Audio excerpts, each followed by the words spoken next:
Buenas noches, gracias por estar con nosotros. Bienvenidos al banquillo. Hoy el tema del momento lo abordamos con nuestros invitados. El juicio en Nueva York. Profesionales del derecho desde los Estados Unidos, el abogado Disney Thompson, y aquí en nuestro país los especialistas en derecho penal. Germán Licona en el estudio, es capitán del ejército también, en condición de retiro, y el abogado Carlos Chaptur, que en su momento tuvo la representación legal de uno de los testigos que pudo estar en el juicio, pero ya no está. Ya nos vamos a ocupar de ello. Gracias por acompañarnos y quiero iniciar con el abogado Disney Thompson porque nuestro título de la entrega de hoy es Estados Unidos contra Juan Orlando Hernández. Así aparece en el documento que ha hecho oficial hoy ya la Corte del Distrito Sur de Manhattan. ¿Por qué se hace esa referencia puntual de la justicia estadounidense? Doctor Disney Thompson, buenas noches, gracias por estar con nosotros. Gracias por tenerme en su programa, estimados, un gusto estar con ustedes. Sí. El motivo por el cual es Estados Unidos contra Juan Orlando Hernández es porque es el gobierno de Estados Unidos, el gobierno federal, y no el estado de Nueva York, el acusador. Entonces, como es el gobierno de Estados Unidos, es USA contra X persona. Ese es el motivo. Sí, ¿qué podemos esperar en esta semana que quedará? Hay que recordar que el próximo lunes, 19 de febrero, no hay actividades en Estados Unidos por un feriado ya anticipado. Pero en estos días, ¿qué cambios se podrían registrar frente a lo que conoce el juez Kevin Castell, que está por dar a conocer quiénes serán los miembros del jurado, la audiencia CIPA y una eventual notificación que pueda surgir? ¿Qué mandan las leyes estadounidenses en este caso, en este escenario planteado, doctor Thompson? En estos momentos lo que están haciendo son temas de procedimiento legal, o sea, que se sigan todas las leyes y todos los derechos constitucionales del acusado, la selección del jurado, que es importante, y si existe alguna posibilidad de algún tipo de acuerdo, están negociando eso entre los fiscales, el juez y la fiscalía en Washington, D.C. y los abogados defensores. Entonces, es muy posible que ellos pidieron tiempo extra porque como tenían 3 acusados en el mismo juicio y 2 de los 3 decidieron declararse culpables y testificar en contra del que quedó, que es el señor Hernández. Entonces ahora la defensa del señor Hernández tiene que acomodar su preparación y tiene que readecuar su defensa para enfrentar lo que está pasando, que es 2 de los coacusados declarándose culpables que van a testificar contra él.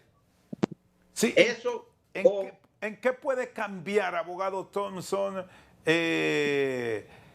que ahora tanto Juan Carlos Bonilla como Mauricio Hernández, de estar acusados, puedan ser parte ahora fundamental con su testimonio para la acusación de Hernández? ¿Le complicó todo el panorama?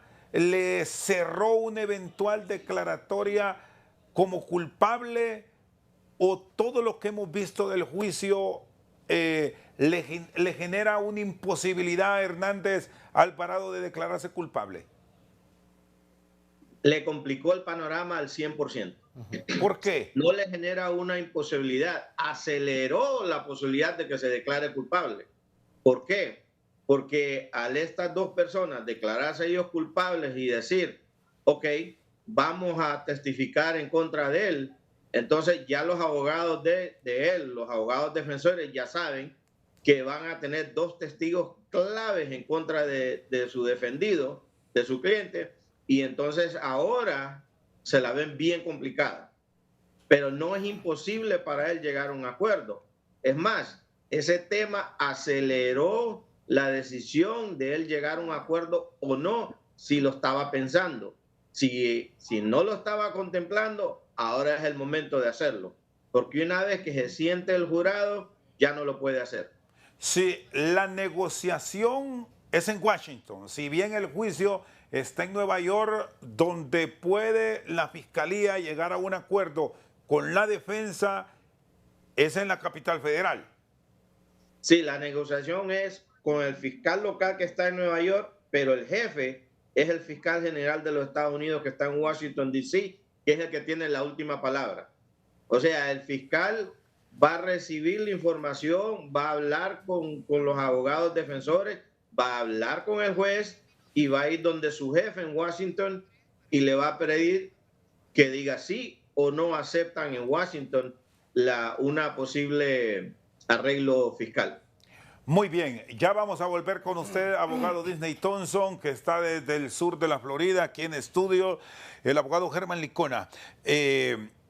Ustedes conocen del derecho penal aquí en nuestro país, de muchas acciones en derecho comparado con lo de Estados Unidos. Con lo que estamos viendo ahora, ¿le recomendarían que se declare culpable? Sí, bueno, gracias a Dios por estar, Rosendo, en este programa, confiando de que Dios le va a dar sabiduría también, no solamente al juez, a los fiscales, sino también al expresidente Juan Orlando Hernández, que vemos que tiene una presión aún más debido a que ya los coimputados o coacusados hoy formarían parte de prácticamente la estrategia de las fiscalías para poder emitir un testimonio en contra del expresidente Juan Orlando Hernández. Consideramos aquí localmente en Honduras el derecho penal en nuestro país. Muchas veces cuando estamos en la etapa preparatoria del proceso penal, particularmente en la audiencia inicial, y cuando es el momento donde empezamos nosotros a ver toda la prueba que tiene prácticamente la Fiscalía, y cuando vemos que no podemos desvanecer o presentar en descargo alguna prueba, pues le recomendamos hacer uso de una medida de judicializadora, que eso le permite irse a un proceso abreviado o a otro beneficio. En el caso de Estados Unidos, vemos que el daño que se le hizo, según la acusación, es fuerte a la población norteamericana, porque está hablando de más de 500,000 kilos de cocaína, o sea, 500 toneladas que supuestamente fueron llevadas, importadas hacia Estados Unidos, producto de esa actividad transnacional de narcotráfico, y a quien pues acusan es al expresidente Juan Orlando Hernández. Y de igual forma hemos visto la presión que se ha dado, particularmente cuando los quiso meter en combo y había mucho interés en cada una de las defensas por definir o reacomodar su estrategia. Pero ya una vez que se desmarcan dos de los coimputados, pues solo queda el panorama abierto para que el expresidente Juan Orlando Hernández pueda hacer uso de su defensa, pero una defensa que adicionalmente a ello, con la prueba CIFA, que es la que se va a desclasificar, y que en algún momento esta podría ser usada a favor o en contra, porque no sabemos, recordemos que esas pruebas son documentos indubitados que pertenecen al gobierno norteamericano y que son de seguridad nacional. En ese sentido, podría facilitárseles a ellos, pero creo que más bien con la acusación que se dio y con los medios probatorios, recordemos que está el juicio de Giovanni Fuentes y está el juicio del hermano del expresidente Juan Orlando. Estos son los juicios conexos que pueden complicarle una eventual libertad al momento de las deliberaciones. Correcto. Recordemos que en Estados Unidos se usa bastante la jurisprudencia y ya esos juicios pues forman parte de ese legajo jurídico, y en algún momento la Fiscalía los tiene también, no solamente las sentencias, sino toda la prueba, y de hecho si usted puede ver los testimonios que van a dar algunas personas que están condenadas en Estados Unidos, y van a testificar en contra del expresidente. Ahí tenemos al exalcalde Urbina de Lloro, tenemos al exalcalde de El Paraíso Copán, tenemos también a otros capos que ya fueron condenados, el caso del Rojo de Guatemala, y eso podría también alterar el juicio en relación a la vinculación. Recordemos que lo que se busca establecer es la interconexión de los roles del imputado en relación a la conspiración de introducir más de 5 kilos a Estados Unidos. Y en eso creo que con la acusación fueron categóricos, y aún el fiscal Williams es un hombre muy, creo que implacable de parte de la Fiscalía, y creo que ellos no le van a dar tregua para que en el proceso hayan algunos descuidos o algunos procesos donde podría generar una nulidad al momento de una condena y que se interponga un recurso de apelación. Es decir, estamos hablando aquí de un juicio bien estructurado, bien construido por parte de la Fiscalía, que incluso llevó hasta casi el límite de iniciar el mismo, primero a la declaración como culpable de Mauricio Hernández. Correcto. Y ya casi cuando todo esperaba que fuesen dos, el tigre Juan Carlos Bonilla Valladares también se declara culpable. Y recordemos... ¿Puede que esto se haya arreglado mucho antes? ¿Puede ocurrir eso? No, de hecho el comisionado general Juan Carlos el Tigre Bonilla ya había solicitado un arreglo, y fue hasta ese momento en que la Fiscalía le respondió favorablemente. O sea, él ya ha venido, él posiblemente quiso ser un colaborador eficaz, pero estaba esperando la respuesta de la Fiscalía, y fue en ese momento procesal oportuno que le dieron el sí. Ahora bien, ¿qué generó también terror en el juicio? Cuando el mismo Tigre Bonilla iba a ser como testigo también.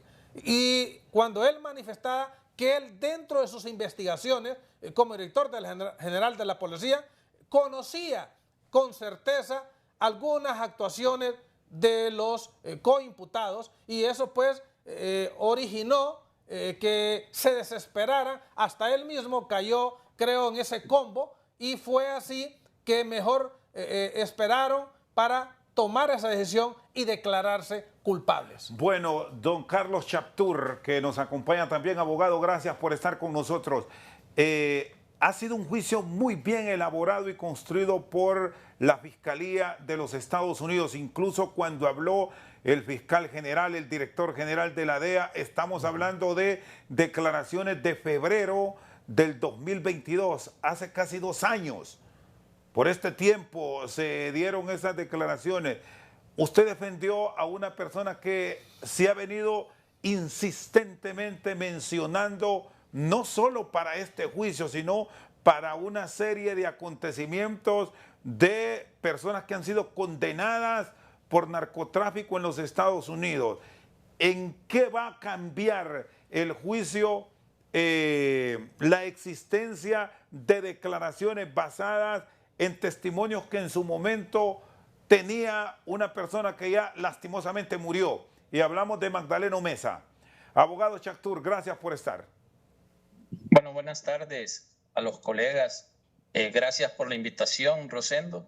Un tema, un acontecimiento histórico, lastimosamente negativo, pero no deja de ser histórico por el asunto que se está llevando a cabo en las Cortes del Distrito Sur de Nueva York.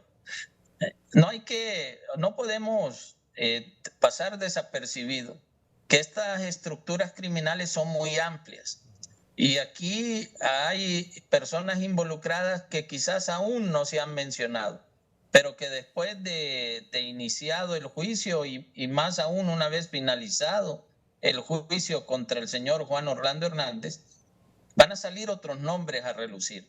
Y en las libretas de Magdaleno Mesa Funes, que le fueron decomisadas el día en que se le dio detención, hay información muy amplia en cuanto a operaciones, en cuanto a personajes vinculados. Hay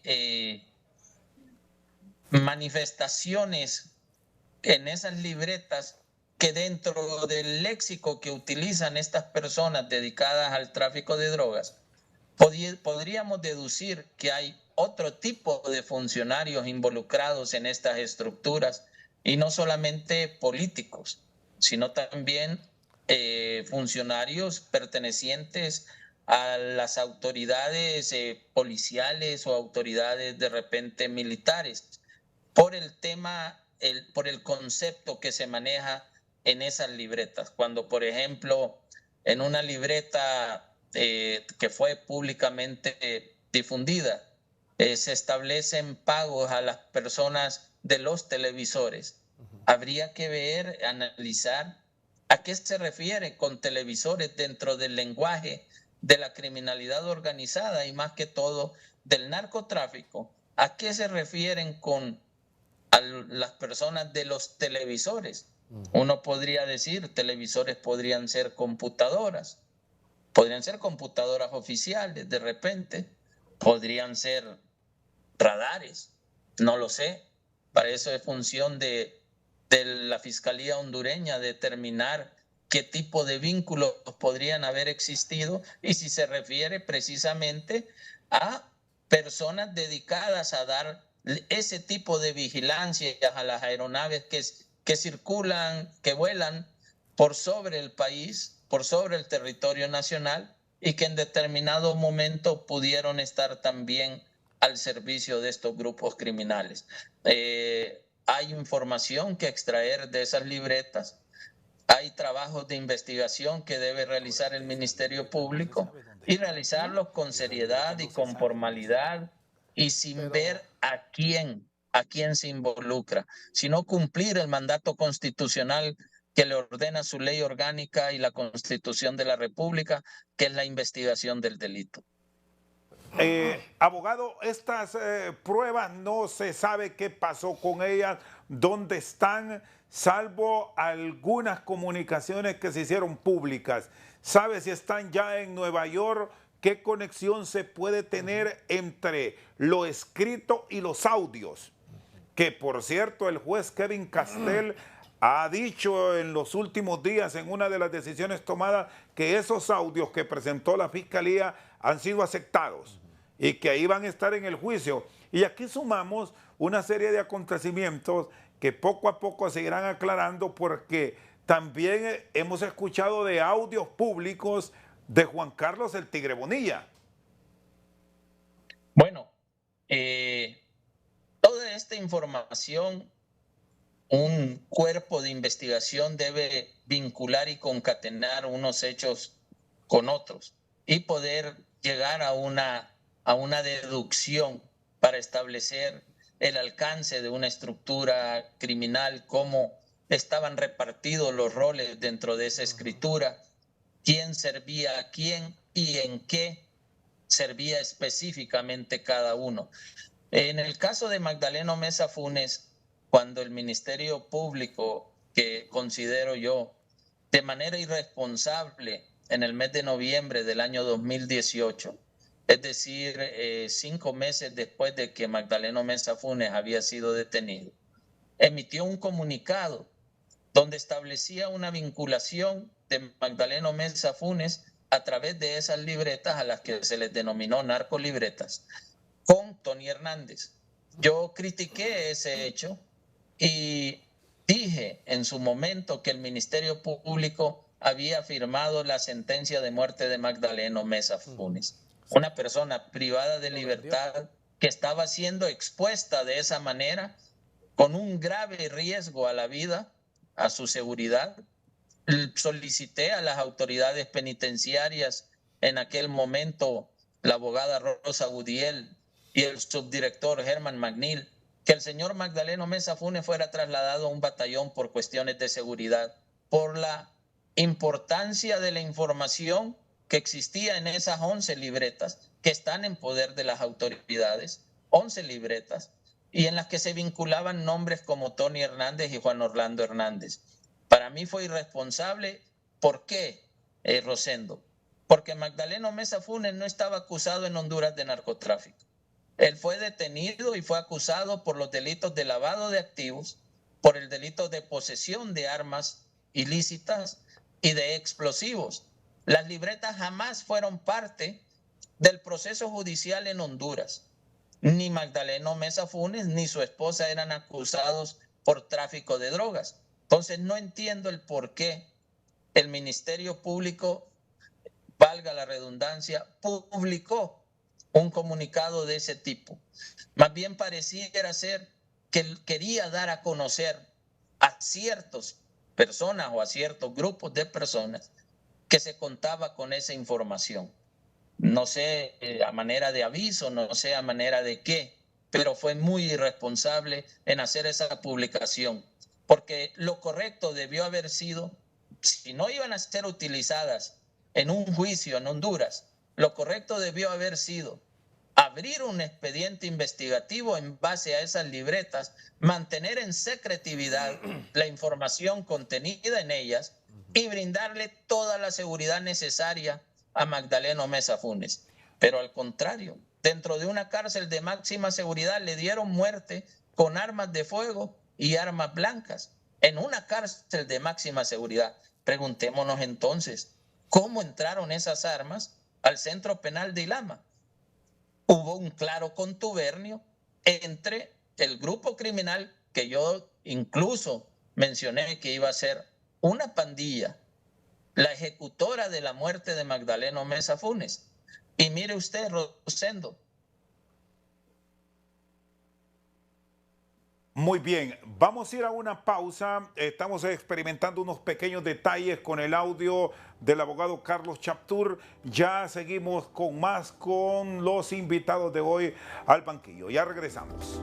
Seguimos al banquillo con nuestros invitados de hoy revisando el juicio contra Juan Orlando Hernández en Estados Unidos. Abogado Chaptur, quedamos pendientes ahí, tuvimos un pequeño empate, por favor. Yo decía, Rosendo, que yo incluso mencioné que un grupo criminal, que una pandilla iba a ejecutar la muerte de Magdaleno Mesa Funes. Y así sucedió, que fue miembros de un grupo criminal de la Mara MS quienes ejecutaron el asesinato de Magdaleno Mesa Funes. Y mira, casualmente es este mismo grupo criminal con el que se encuentra vinculado hoy a través de escuchas telefónicas que son parte de la evidencia en Estados Unidos, el imputado Juan Orlando Hernández. Entonces, cuando uno empieza a unir todo este tipo de situaciones, sin uno querer realizar acusaciones irresponsables, pero puede llegar a concluir que en ese asesinato de Magdaleno Mesa Funes hubo participación del gobierno del señor Juan Orlando Hernández. Muy bien. Ya volvemos con usted, abogado Chaptur. Doctor Disney Thompson, hay una cantidad de pruebas que cada día que nos acercamos a la hora cero llaman la atención, desde testimonios de detenidos hasta escuchas telefónicas. ¿Puede la Fiscalía comenzar ya a descartar o llegará con toda la prueba? ¿Cómo funciona el sistema penal de los Estados Unidos ya en un caso tan esperado como este? Bueno, efectivamente el sistema de Estados Unidos es que le entran con todo, porque como dijo el abogado Licona, ellos no quieren cometer errores de proceso para que después existan motivos de apelación. Entonces ellos no dejan nada por fuera. Ellos llevan años analizando, estudiando, preparándose para no cometer ni el más mínimo error. Y tienen al juez que funciona como árbitro, porque el juez tampoco quiere que exista una apelación. Va a haber una apelación si hay una condena, porque es normal, pero el problema no es que haya una apelación, el problema es que ganen la apelación. Son difíciles de ganar, porque estos casos son tan bien estructurados, tan bien hechos, que normalmente casi siempre pierden las apelaciones. Entonces la Fiscalía viene con todo, no descartan nada. Sí, incorporarán los testimonios ahora desde otro escenario de Juan Carlos Bonilla Valladares y de Mauricio Hernández. su experiencia, ¿qué le dice? ¿Que acudirá a eso la fiscalía o qué pasará? Ellos hacen vínculo de todo, porque ellos vienen y hacen una pirámide, ¿no? Y comienzan desde abajo, esta persona está vinculada aquí, esta persona está vinculada allá, para llegar al tope de la pirámide, a la cúspide de la pirámide. Entonces ellos vinculan a todos, los condenados, los convictos, los que se declararon culpables, todo el mundo los vinculan en la manera que ellos lo pueden vincular, sea por llamadas telefónicas, por cuentas bancarias, asociaciones, fotos juntos. Ellos tiran todo lo que ellos van a encontrar de todas las personas que tengan que ver con esa organización, lo van a juntar. Me llama la atención esto que dice usted de fotografías, porque las leyes de los Estados Unidos son muy diferentes en varios aspectos frente a lo que pasa con la aplicación de justicia en Honduras, porque eso lo repetimos con frecuencia para que no se confunda. ¿Allá sí tiene mucho valor una imagen? Bastante. ¿Qué tanto vale una imagen, doctor? Porque a veces por tratarse de personas públicas hay mucha frecuencia de interactividad entre unos y otros. A eso iba a llegar. Es bien fuerte lo de las fotografías y el abogado, el buen abogado defensor, trata de desvanecer cualquier foto y diciendo, mire, esta es una persona pública y es normal que diferentes personas se acerquen a él o a ella para sentirse bien o para estar en la palestra pública. Entonces, aunque la muestren, los abogados defensores tienen que desvanecer cualquier relación ilícita en la foto, pero hay de foto en foto, porque puede haber fotos en lugares públicos y pueden haber fotos en lugares privados. Entonces, ese es el juego que va a tener la fiscalía. ¿Qué fotos? Si las tienen, no estoy diciendo que tenga porque no he visto la evidencia. Si las tiene, ¿qué fotos hay para presentarle al jurado? Porque recuerden, esto es un juicio a jurado y el jurado les impacta ver fotos, de personas coacusadas o personas acusadas con uno ya convicto o declarado culpable juntos. Parte de una conspiración, muestra que están juntos, que no se desconocen, se conocen. Y entonces, claro, el defensor de la persona va a desvanecer la foto y decir, no, esto es normal. Aquí habían muchas personas que no tienen nada que ver con nada y simplemente estaba ahí de metido. Y el tema de los audios, ¿cómo lo valoran? También los valoran los audios, son muy potentes los audios y son admisibles en la medida que puedan darle el seguimiento de cómo se obtuvieron. Esos son parte de los procedimientos legales que tienen derecho el acusado aquí, que existe una cadena de quién obtuvo el audio, cómo lo obtuvo, para evitar alteraciones de ese audio, para evitar que ese audio sea ensuciado o arreglado en contra del acusado, porque el abogado defensor va a decir, no, ese audio lo hicieron, ese audio no es correcto, ese audio de dónde viene, y entonces ellos tienen que tener una cadena de seguimiento de ese audio. Sí, en el tema, doctor Thompson, viendo al mundo de la tecnología, porque este es un juicio que va a tener de todo, el cruce de comunicaciones a través de redes, entiéndase WhatsApp o incluso mensajería de teléfonos inteligentes. Todo eso, ellos tienen acceso a eso. El gobierno americano tiene acceso a toda esa información porque una vez que usted se conecta a una red, un teléfono, usted está sujeto a que lo estén espiando, a que sepan de usted y no tiene un derecho per se de estar ahí, de que si está hablando públicamente, no tiene un derecho per se de que no lo estén espiando. O sea que aquí podemos estar frente a sorpresas mayúsculas, porque estos solo son algunos de los hechos que superficialmente de pronto venimos conociendo, pero a la hora de las verdades, este es un juicio que muchos aquí lo han tildado y lo hablábamos con el abogado Licona, es un juicio grueso. Es una palabra muy común que se utiliza en el argot de profesionales del país. Sí, es un juicio de alto impacto. Y entonces es un juicio que el fiscal que está ahí no quiere perder. Entonces él va a usar sus mejores argumentos y su legalidad, porque todo tiene que ser dentro del margen legal y de la protección constitucional del acusado. Entonces todo lo que ellos presentan va a ser admisible en corte porque ya el juez decidió de antemano si lo puede presentar o no. O sea, no pueden haber sorpresas.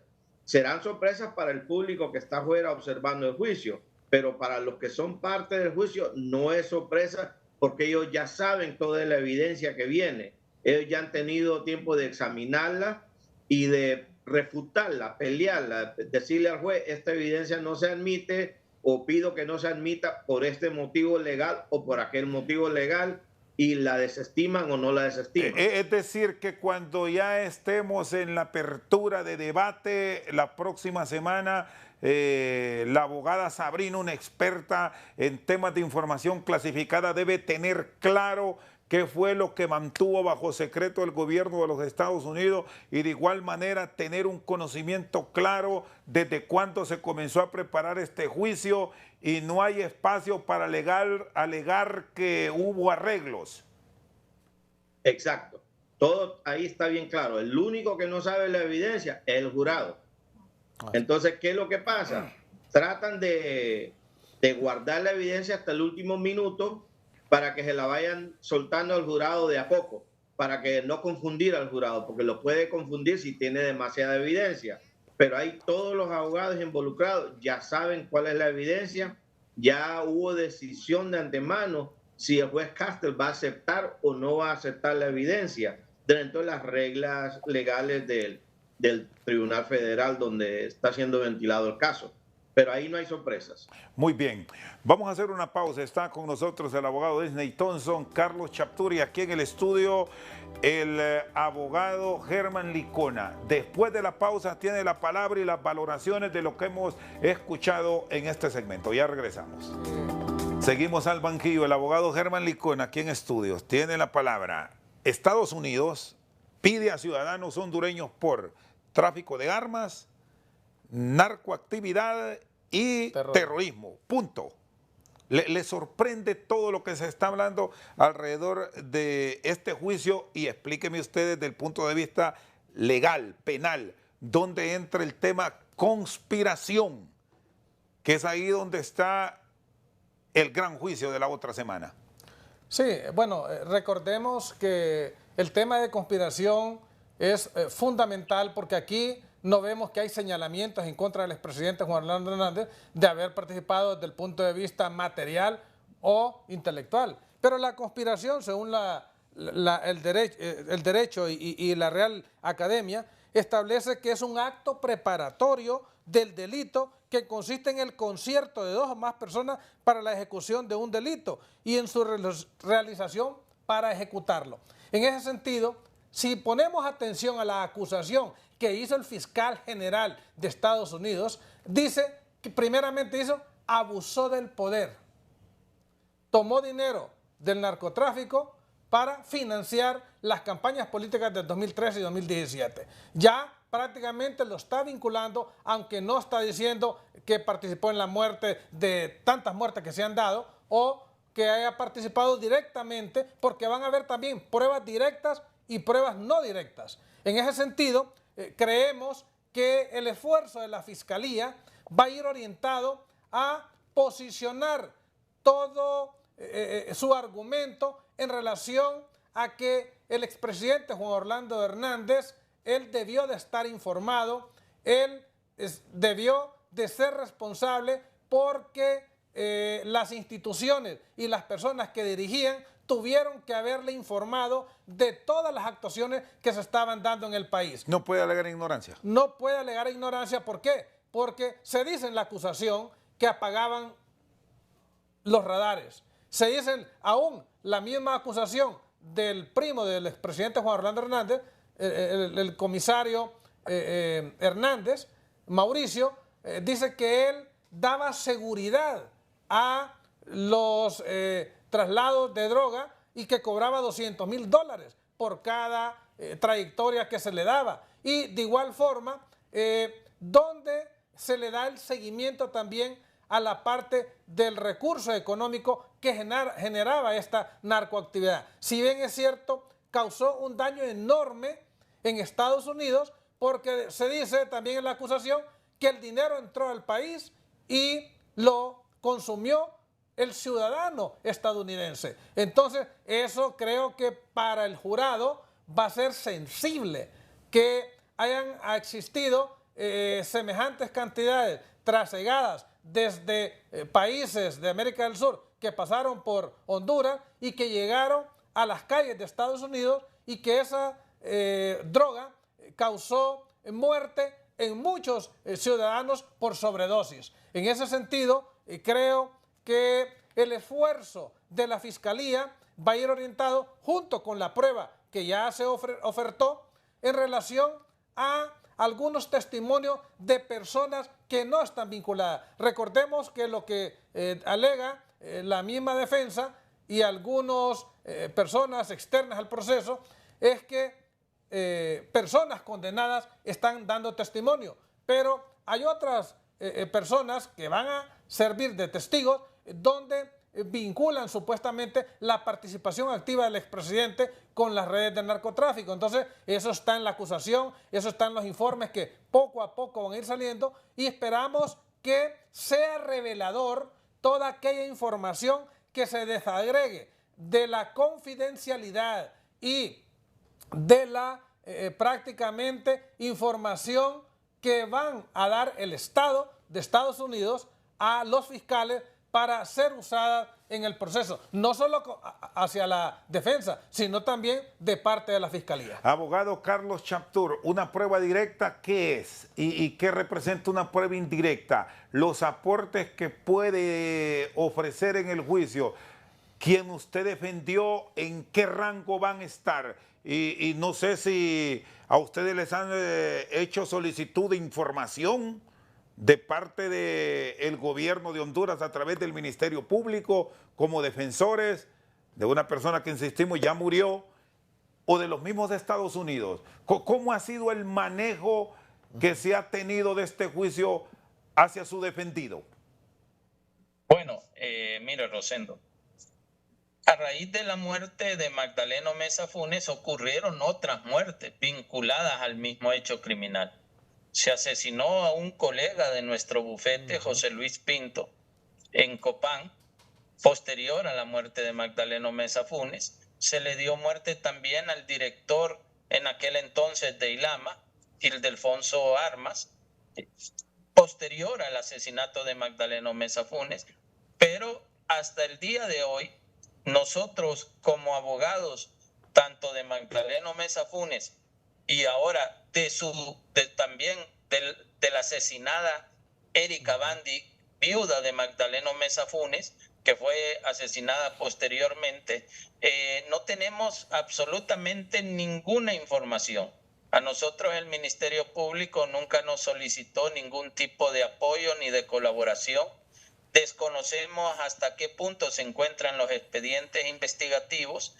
Desconocemos si ha habido a través de esas investigaciones la determinación de quién fue el autor intelectual de estas muertes, porque nosotros hemos tenido el conocimiento a raíz de los medios de comunicación de quiénes han sido los autores materiales, pero el autor intelectual no lo conocemos. Y no solamente de estas muertes vinculadas a este caso de Juan Orlando Hernández, muertes de otros personajes como Alfredo Landaverde, como Arístides González, como el fiscal de Oro, que todos estos procesos investigativos se desconoce quién es el autor intelectual. En el caso específico de Magdaleno Meza Funes, nunca hemos tenido ningún vínculo, ninguna relación de cooperación, ni tampoco de información. Ni siquiera sus familiares han sido informados de algún avance en estos procesos de investigación. ¿Y usted ha logrado tener alguna comunicación, la mantiene con quienes estuvieron cercanos de su defendido? ¿Estarían dispuestos a declarar si lo solicitan o nada que ver estos diálogos? Bueno, yo tengo comunicación aún con familiares del señor Magdaleno Meza Funes, esperando algún tipo de información sobre la muerte, sobre el asesinato de él, sobre quién fue, como le digo, el autor intelectual. Nunca hemos tocado el tema de si ellos estarían dispuestos a testificar, si conocían algún tipo de información de las actividades de Magdaleno Meza Funes, pero nadie tampoco se los ha preguntado. Y nosotros por prudencia no tocamos ese tema con ellos. Sí hemos querido pues que se dilucide y se aclare toda esta situación de esta muerte de Magdaleno Meza Funes, quien deja dos hijos muy pequeños de 12 años de edad, gemelos, los deja sin padre y ahora sin madre, porque también fue asesinada su madre en un acto, en un hecho violento en cámaras. Toda la nación se dio cuenta de cómo procedió este crimen contra la señora Erika Bandi, pero igualmente no tenemos ningún tipo de información ni no tenemos ningún tipo de relación, no sabemos ni quién es el fiscal que está investigando estos casos. Nunca nos han pedido colaboración de ninguna naturaleza. Muy bien, el abogado Carlos Chaptur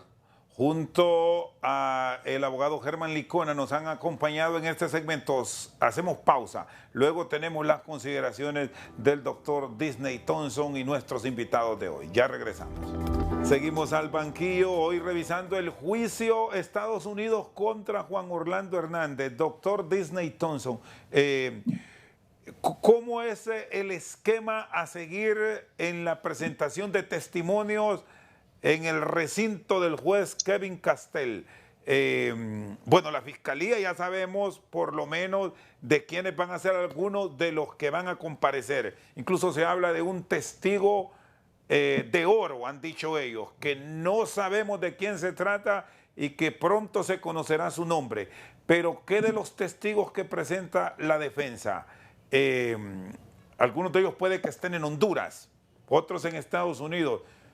La fiscalía los tiene a mano porque son detenidos, pero la defensa los puede tener como ciudadanos libres. ¿Están obligados a comparecer sin ser ciudadanos de los Estados Unidos? ¿Cómo funciona esto? Ok, el sistema le manda un emplazamiento legal a la persona, al testigo que buscan, a comparecer. Si es un ciudadano americano y no comparece, puede ir a la cárcel por desacato a la corte. Si es un ciudadano de otro país, pues Estados Unidos no tiene control sobre lo que hace un ciudadano de otro país. Pero si es americano, vive acá o es residente y le mandan un emplazamiento del tribunal, no puede ser el abogado que lo emplace, tiene que ser el tribunal que lo emplace y el tribunal es el que lo obliga, o sea, una orden del juez a que comparezca, tiene que atender, porque si no, es desacato de la corte y puede ir a la cárcel. ¿Es obligado entonces o queda obligado a llegar o comparecer a través de algún sistema de tecnología, no importando de quién se trate? No se puede negar, puede ser desde un ciudadano común hasta un alto funcionario de Estado. Cualquiera que sea emplazado por el juez y especialmente un juez federal está obligado a comparecer. No importa quién sea, si lo emplazan, está obligado a comparecer. Y si ahora, se trata... Sí, perdón. Si es una persona que por su posición en el gobierno no pueda comparecer porque expone la vida de él, por ejemplo, un agente de un servicio secreto, entonces pueden hacerlo secretamente o pueden pelear. Él tiene que contratar abogado para pelear, para explicarle al juez por qué no puede comparecer, y él puede pelear para no comparecer por medio de su abogado, y puede aparecer por medio de su abogado sin presentar la cara. Ahora, y cuando se trata de un ciudadano que seguramente puede estar radicando ahora mismo aquí en Honduras, ¿cómo es el procedimiento para una eventual citatoria? Si es ciudadano americano, aunque esté fuera del país, tiene que montarse en avión y comparecer. Y si es un ciudadano que es un testigo hondureño, ¿cómo pasa? ¿Cómo ocurre? No lo pueden obligar, no lo pueden obligar. Si quiere va No y si no quiere también no hay problema. Así es, así es. Solo un ciudadano americano pueden obligar. Perfecto. Abogado, le agradezco porque nos ha ilustrado y nos ha guiado sobre este juicio en contra del expresidente Hernández. Abogado Licona. No, algo importante en relación a lo que han venido diciendo tanto el abogado Thompson como el abogado Chactur, es en relación a la prueba.